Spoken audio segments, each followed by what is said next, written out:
What's happening, good people? What is up to the Just Living family? What is up? I tried saying that we should probably just go as livers, but PK doesn't. Speedy. Just okay, because livers, because we're living life. Like I feel like we're all just living life, but PK translates it into isbindi. So angazi. If you want to know, or if anyone else wants to know what this podcast is about, just let them know that We're just living. we're just living. We're just living.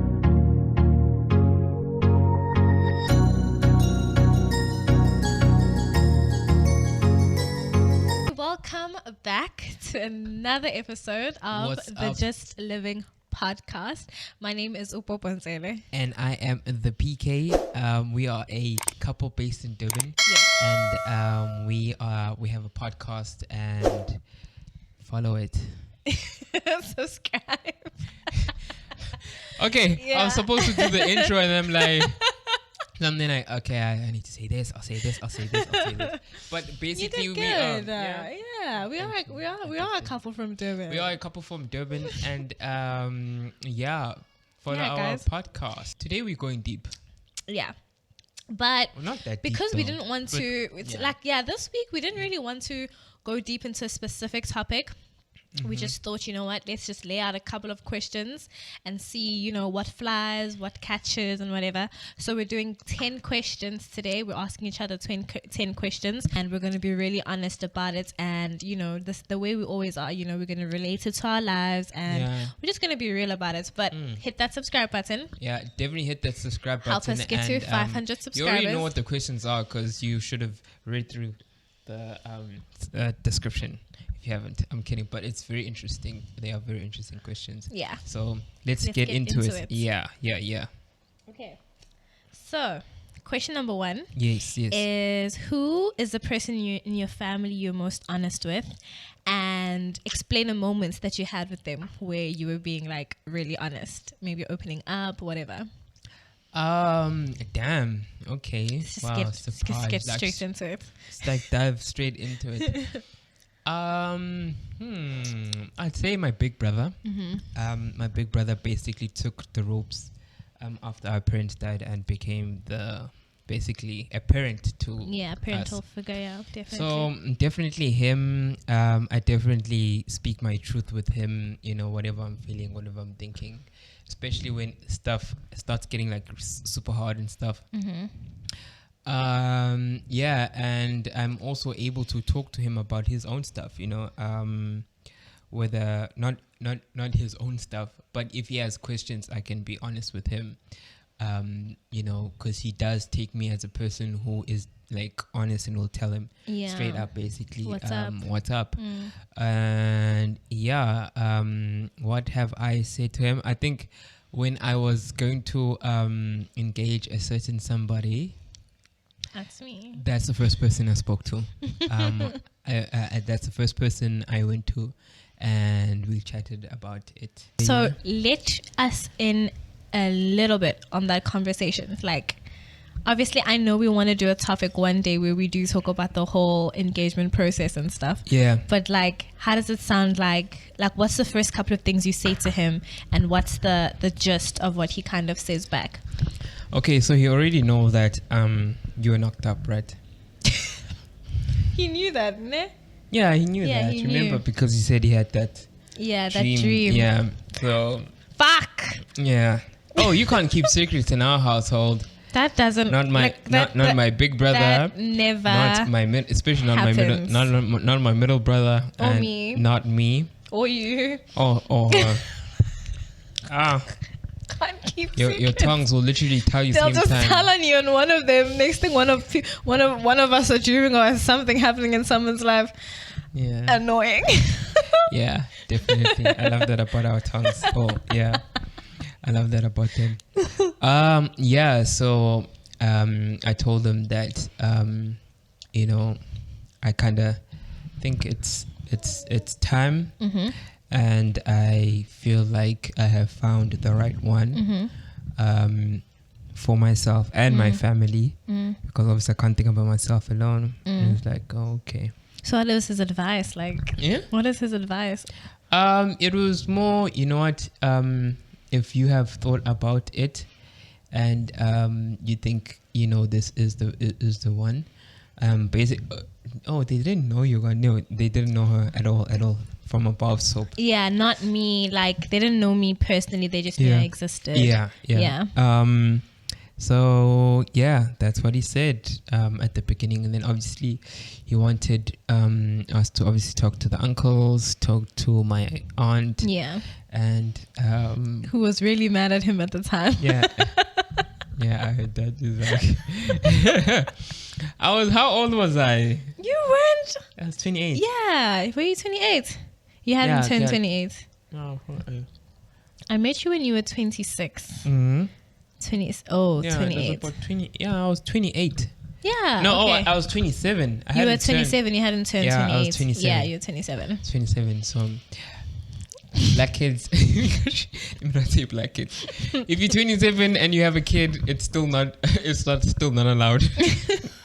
She was so mad. She's like, you went and knocked someone up. You could swear my baby was like, I think you know why, because I still had to do a lot of stuff, you know, not only for myself, but for my family and stuff. I think maybe that's where it's coming from. Auntie's I think she likes structure more than anything. Like, she wants you to just do something that makes sense. Like, she doesn't want to deal with baby mama drama and for sure stress. And plus, imagine just hearing that your son knocked up someone in Durban, Ingani, Yasetepen, Vele. So you there as Mzali, like, the fuck? You know? Guys, I'm going to be passing some ghost pops over here, so don't mind if you see that leader. happening. To a little podcast creative director. Who's the person you go to in your family? You went to yourself. Basically. Yeah. My sister, though. Oh, yeah. My little sister, like, I must say, like, she's 5 years younger than me, and she was 5 years younger than me. She's always been 5 years younger than me. So you must know that if I'm 18, she's 5 years younger than me. If I'm 20, she's 5 years younger than me. So I think that was the person I was always so real with, like, so honest with. I don't know. She's always had my back, and she's always kind of, I mean, obviously the advice is not advice, because it's kind of more venting. And then it's kind of like more like venting and just making you feel better about the situation, and then we kind of just laugh it off and stuff, and then I don't know, do you know what I mean? Like, it's not really an advisory relationship, but it's still it was such a good escape, and it was such a good, like, I can talk to her about anything. And like, I know that if I said, listen, I need you to do this for me because this is where I need to go, this is where I need to be, she's like, got you, like 100%. So yeah, she's always been so loyal to me, and like, she's always had my back. And then recently, ever since I met my mom-in-law, actually, or Andy, I've been so they talk all the time. We talk all the time. We're on the phone all the time. We're chatting, like, so I'm so open with her. Like, we can talk about everything. I remember when I slept over at her house, I think we slept at like 2 a.m. and we were literally just talking about life, about our experiences. Like, you know, I've never felt like I had to kind of mask my experiences or make me look good, you know, like, you know, like if it's a mom-in-law, you kind of think gotta have a certain picture, like, you think, oh, like, oh my god, and stuff. I've never had that with her. Like, I've always just been like, I can just be her daughter, like, and I can just talk about stuff, you know. And it's not like she's never painted. I don't feel the fear that I'm going to be painted in a tainted picture because I've shared my experiences with her. Do you know what I mean? So yeah, those are the people that I've kind of been close with. And if I had to talk about a specific moment, this sounds a bit mischievous, but I was going to sleep over at PK's, right? And my parents didn't know that I had gone to sleep over at PK's. So my sister was home. She was, how old is Ginny then? I think about 13. Yeah, 13, because I think she was in about grade 7. Yeah. So she could stay at home with my little brother, and they were fine, right? It's just one night. They could call me if they needed anything. So anyway, my parents were gone for that weekend, and I knew that. So obviously, gotta arrange a sleepover with my man. So I told Jeannie to basically, like, I told her obviously everything that's happening and stuff, and then she has to tell me if mom takes her anything that needs me, or if mom, you know, like says she's on her way or something like that. Yeah. And then they came back early on the Sunday, and I had to lie and say I needed to fetch my sister's swimming uniform. Oh, yeah. Which somehow and then I was like, I'm just gonna ask PK to take me, because my mom knew I was dating PK at that time. So it was easy to maneuver the lie. But what my sister did is I hid my sleepover bags like behind a wall. And I asked my sister if she can sneak them into the house, because if I come in, when you came back, when I came back, so I had to dump them like at the back of a wall, like on the entrance gates of our house where no one can see the bags. And then my sister had to sneak out, get the bags like through the back door, the kitchen door, go up, get the bags through the wall, and come back, because if I came in with them, obviously it would indicate to my parents that. Why do you have a carry-on bag if you were just gone to fetch a uniform for the day, you know? Yeah. So, yeah, she's had my back tremendously. Like, she's always definitely had my back. What class or teacher most impacted your life? Or do you remember them for a specific moment in your life? And what was that moment? Is there a teacher? I think there were teachers who kind of saw the potential in me. Back in grade 3, there was a Mrs. Nunn back in. She was hella strict, that lady, but she was all granny foot. And Mrs. Nicholson back in grade 7. I'd say nothing like life changing though. No, nothing like life changing. They kind of just saw the potential from the boy. Yeah. And were kind of like trying to push me into more of a leader role. Yeah. I could see that now. And in no. I think for me, my teacher's always just been around me. That's family. Like, yeah. I get that. I think for me, I've told you the story before. But let me kind of obviously talk about it. Yeah. So, in matric, I was doing drama with Miss Doonan, and she was my drama teacher. Yeah. And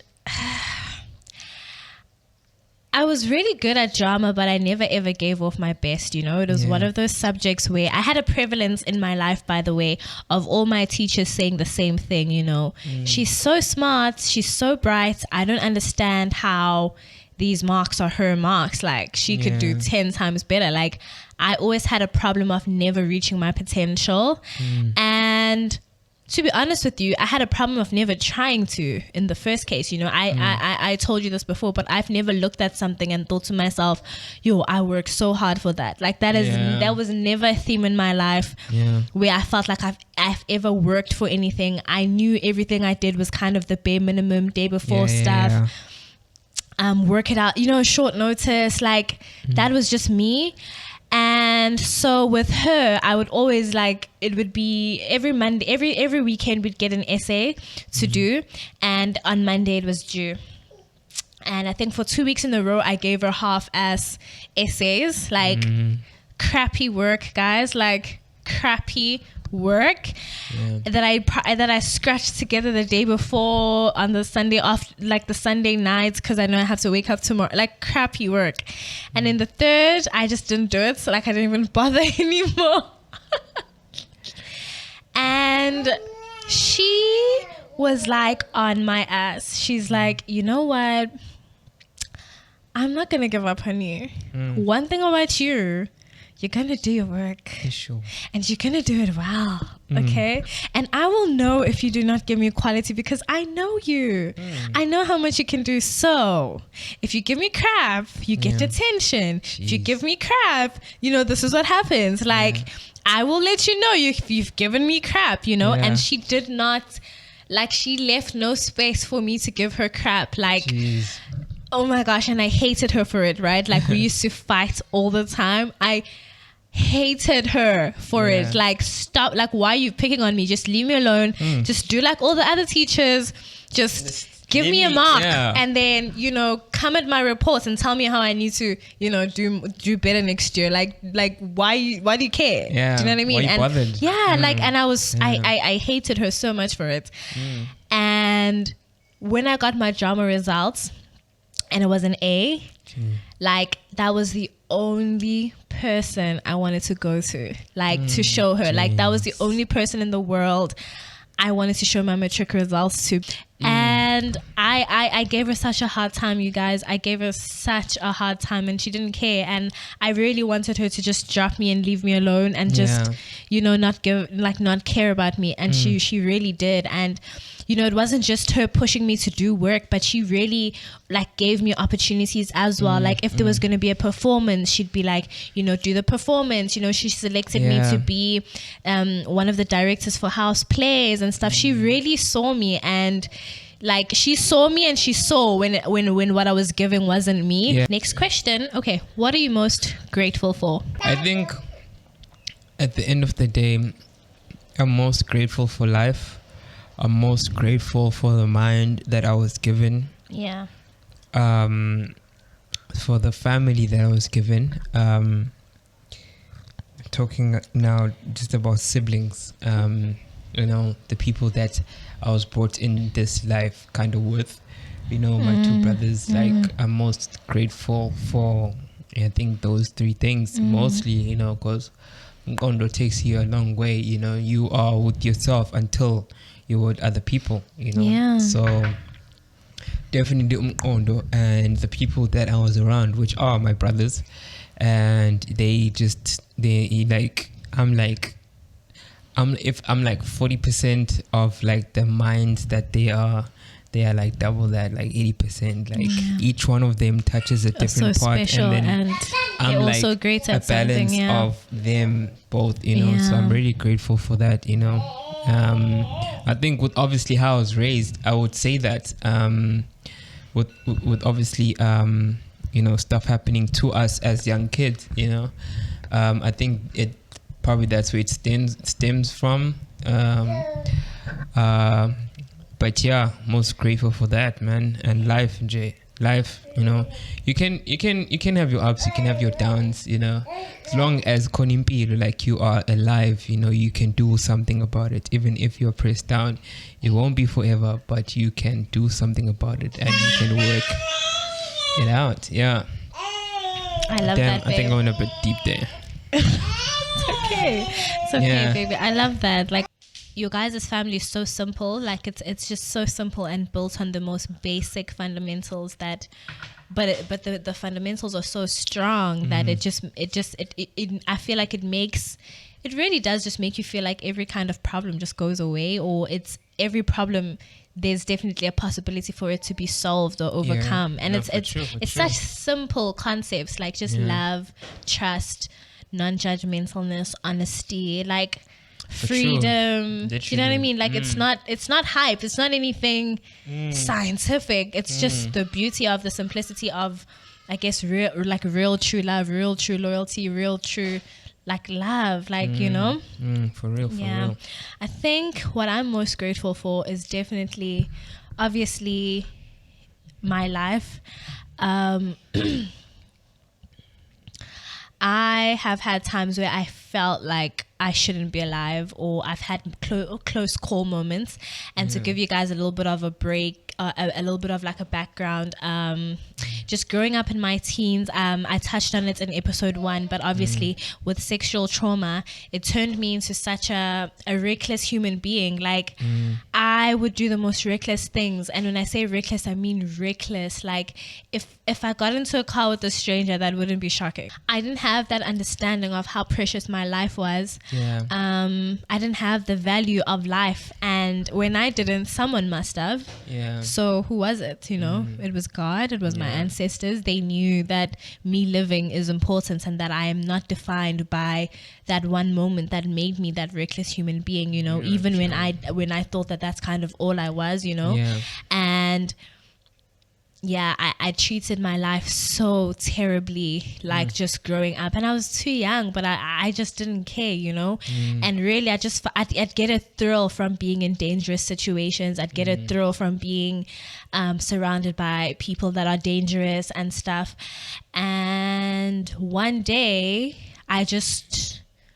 my mind just wanted more, and I just wanted more. And I kind of got shifted from like a toxic environment and surrounding myself with toxic people or people who aren't amazing for me. I got shifted to just a place where I needed to be on my own and I needed to know myself. And I think that was obviously right before I do the worst thing, which is end my life, you know, because it could have gotten to that stage at any moment in time. So my life, like, I don't take it lightly anymore. Coming out of the other side, I'm not completely at the other side of all my mental challenges and all my challenges in life in general. And I know that tomorrow could present, you know, more challenges that I'll have to overcome and stuff. But there was specifically major challenges during my teenagehood that I didn't even know I was having to fight. So I didn't even know that greater powers had to fight these challenges for me, and I came out on the other side of those. So looking back at the other side of being saved from something you didn't even know you needed saving from, there's a different kind of gratitude that you get from that, because I didn't even ask you to save me. Do you know what I mean? Like, I didn't know what you were saving me from. But when I look back, I'm like, thank you so much. Like, I couldn't have seen that coming, you know? So my life is so important to me. And it's one of the things that I'm most grateful for. And then obviously the people that have come into my life right now, the people that are surrounding me right now. Like, it's I know you've always had your family, so I know you have gratitude for them, but it's different for me coming into a family that I didn't know my whole life. And it's different kind of feeling love and acceptance when you aren't born family. Do you know what I mean? Like, it's a different kind of you don't expect it to go that smoothly, or to go that, or for everyone to be that accepting. Okay, we were gone for a little bit there. What's up? It's happening. I got a little emotional, guys. I think it's almost that time of the month. But I think my emotions take over. My emotions take over a lot when I talk about gratitude. I think it's because I just really, like, when I talk about the amounts of stuff that have happened in my life and where I am, and I'm not where I want to be, but like when I talk about the stuff that I've overcome, you don't spend every day thinking about that kind of stuff. So when you actually see it all like in one conversation and you have to think about it all, it really does overwhelm me, and it makes me feel so emotional, you know. And I've told PK before that what he doesn't understand about my life before I knew him, before I had his family, and before I had my babies, is that I used to pray for true people that love me for me. Like, I used to pray for that kind of stuff, because I always felt like I wanted someone who would give to me as much as I can give to them. As much as I can give to them in terms of having someone's back completely and loving someone completely and stuff, you know. And I'd always do these acts of love and these acts of service to people who just didn't understand it the way I did. Like, they weren't bad people. I think they just didn't comprehend it the way I did, and they didn't understand that I would like that in return sometimes. And do you know what I mean? Like, there's just so much effortlessness that I will do for someone that I care about and that I love. Like, for example, you cannot talk to me about someone that I care about. I'll stop you right there, and that's just who I am. But some of the people that were in my life wouldn't be able to say that out loud to that person, like, don't talk about her, I have her back. Do you know what I mean? Like, and I wanted to be loved loudly and to be loved truly by the people in my life, and now it just feels like that's all I'm surrounded with. Anything that can go wrong, I know is never intentional. Like anything that is a mistake that would make either me or the other person feel sad or offended or touched in a way wouldn't be intentional, and it's easy to resolve things that aren't intentional, and it's easy to resolve things with people when the people who are surrounding you are true and everyone has the same goal, which is just to get back to the place of continuing to just love and care and grow together. And I know that sounds so ridiculous, you guys. Like, it really sounds like that's something you can just open the door and get outside from anyone. And I just wasn't that lucky. Like, I wasn't that lucky. And it could be because obviously there were parts of myself I wasn't willing to share with the world. And maybe opening up to PK helped kind of attract those kinds of people in my life as well, because I was eventually open with who I was, both my light and my darkness. But so like everyone in my life right now is so valuable. Like, everyone in my life right now, if something had to happen to them, it would wrench me, and I feel physically responsible for them, to care for them and stuff, you know?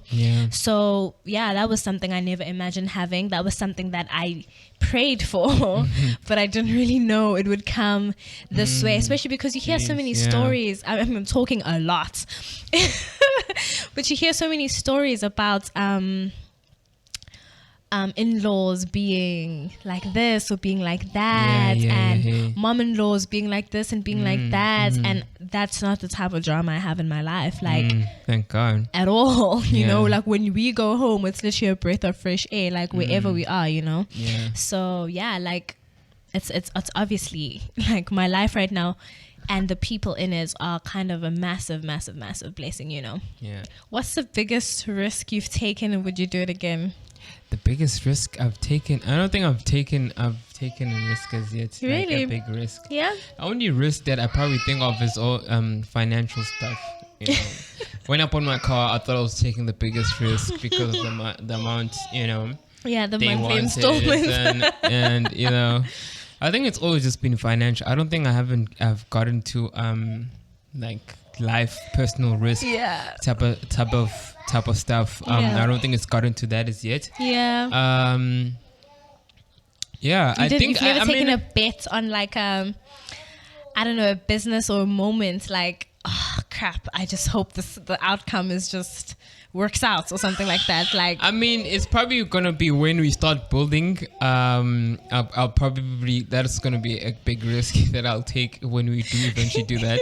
Guys, even then I don't think so. Like, baby, you're very calculated. Like, no, I'm one thing about you, like, for sure. I don't think you're just gonna go for a random contractor when the time comes and stuff. No, for sure. For nigga, it was giving you my virginity. Are you joking?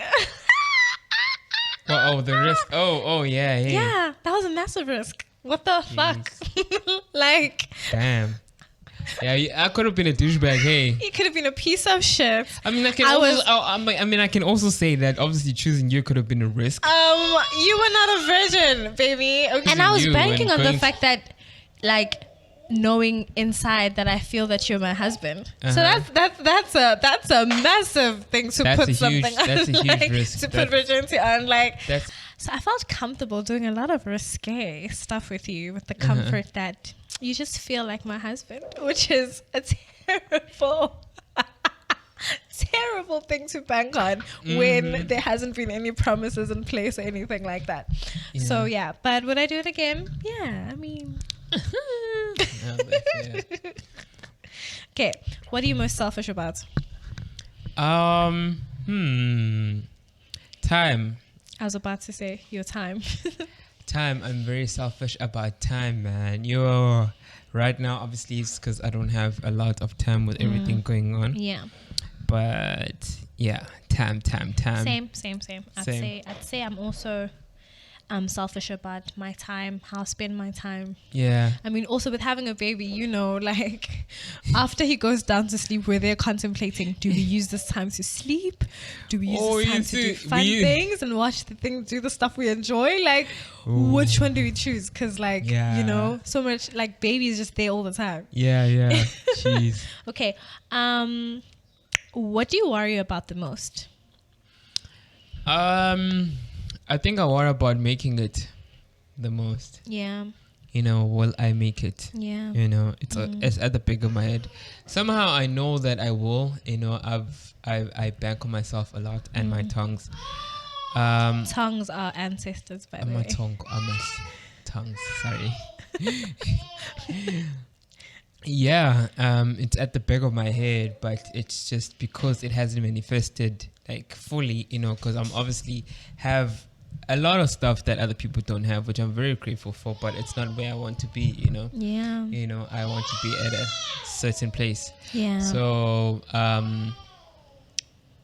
yeah. I so. used to worry a lot about what age I am and how accomplished I am for that age. Oh, yeah. I think I remember you talking about that, yeah. Like somehow, I don't know, I feel like I'm 23, I should have a car, I should, you know what I mean? Like that used to be stuff that I kind of worry myself about a lot. And I feel like God and my ancestors are just trying to say, quit it. We're in charge, okay? You gotta relax. We will tell you, okay? Yeah. I'm not saying I'm not gonna work hard. I'm not saying I'm not gonna go for my dreams. I'm not saying, you know, I'm not gonna try my best at all times. Yeah. But I'm not in control. Like I'm not in control. Like when I snap, really in your 20s, you're really not in control. you're really not. And I've kind of had to make peace with that. But that is something I used to worry about a lot. Like sleepless nights, anxiety, stress about it for real. Like you know, where I was. I mean, you know, like I did struggle with that mentally. But now I'm kind of just living life and just doing the things that I love, you know? Yeah. And I think I'll just slowly kind of grow them, all the things that I like to do, to a point where I'm doing a lot of them on an everyday basis. But I'm not in a rush. Like I think God showed me, like in his life, and God has shown me that I can do it, you know, and that when it's His time, it'll happen, you know. Okay, obviously this is now a redundant question, considering we just spoke about God and our high powers and our ancestors, but this is basically, do you believe in a higher power or something in the physical world? Which is, of course we do. For sure. God first and foremost, you know. Amen. And the tongues, you know, is Dalwa Zako, you know. Everything. And I literally like them. And in terms of my stance with that, in terms of like the separation of it as well, it's funny for me because for me, God led me to my ancestors.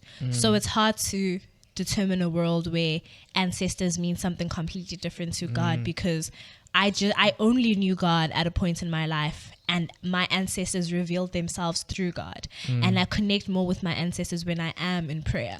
So it's hard to decipher them as like there's God and ancestors are like a questionable thing. It's difficult to, because literally that's how it happened for me. So they are like hand in hand, very important in our lives. I know, for sure. Okay. What do you consider to be the biggest mistake or fuck up you've ever made? Ooh. I think there has been a couple. I think for one, I could have done my high school differently. I think so. Yeah, being more academic, you know, than just chasing a certain life. Because I am, you know, kind of academically abled.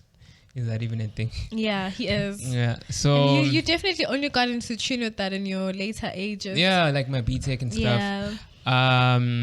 So I think I would have changed that. See like where he I likes can actually learning and school and like that kind of stuff, like lectures and like you. I mean, obviously not. Yeah. I mean, but he connects, guys. No, it's for sure, man. Yeah. You know, if you really want to change the world, he's very big on knowledge. He's very big on knowledge. If you really want to change the world, you know, you gotta know where you come from, and if you really want to be a change, you know, you gotta just open up your mind and kind of accept the new.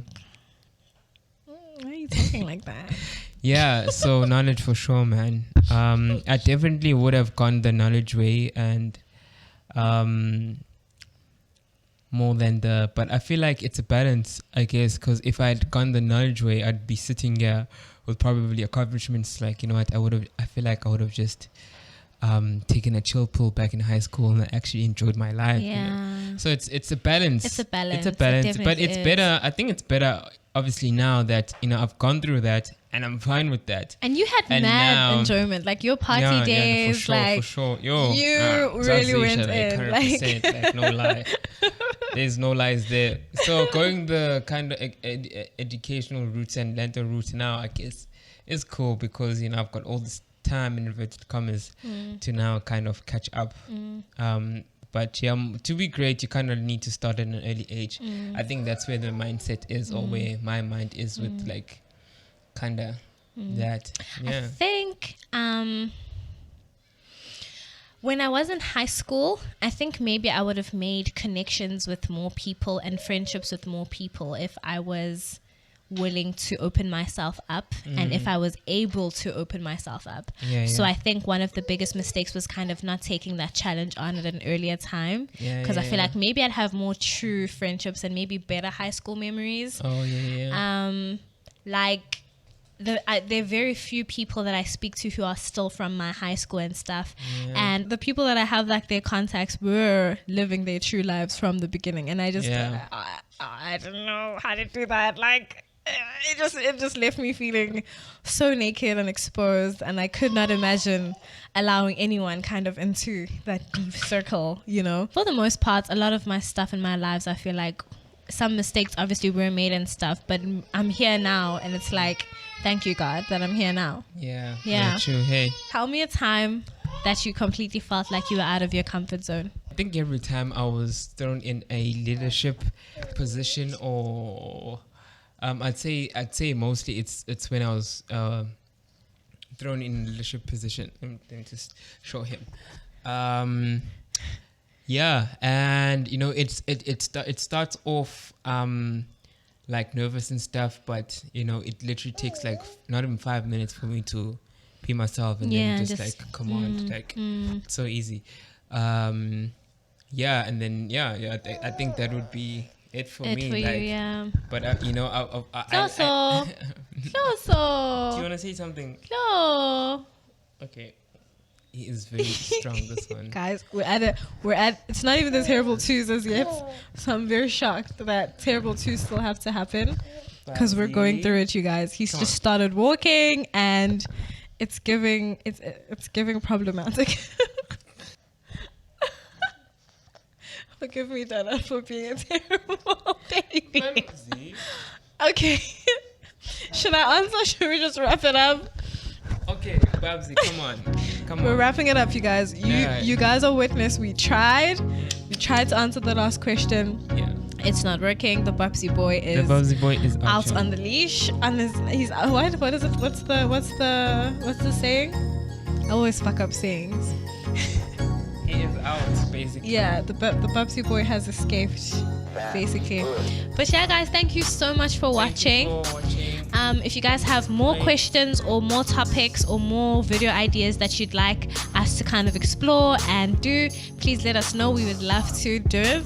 Yeah. Thank you for watching up until this point. Don't forget to subscribe and like this video. Yeah. And share it. Okay. And share it. Bye, guys. Bye, guys. Peace out. Kiss the mic. We're gonna edit that one out.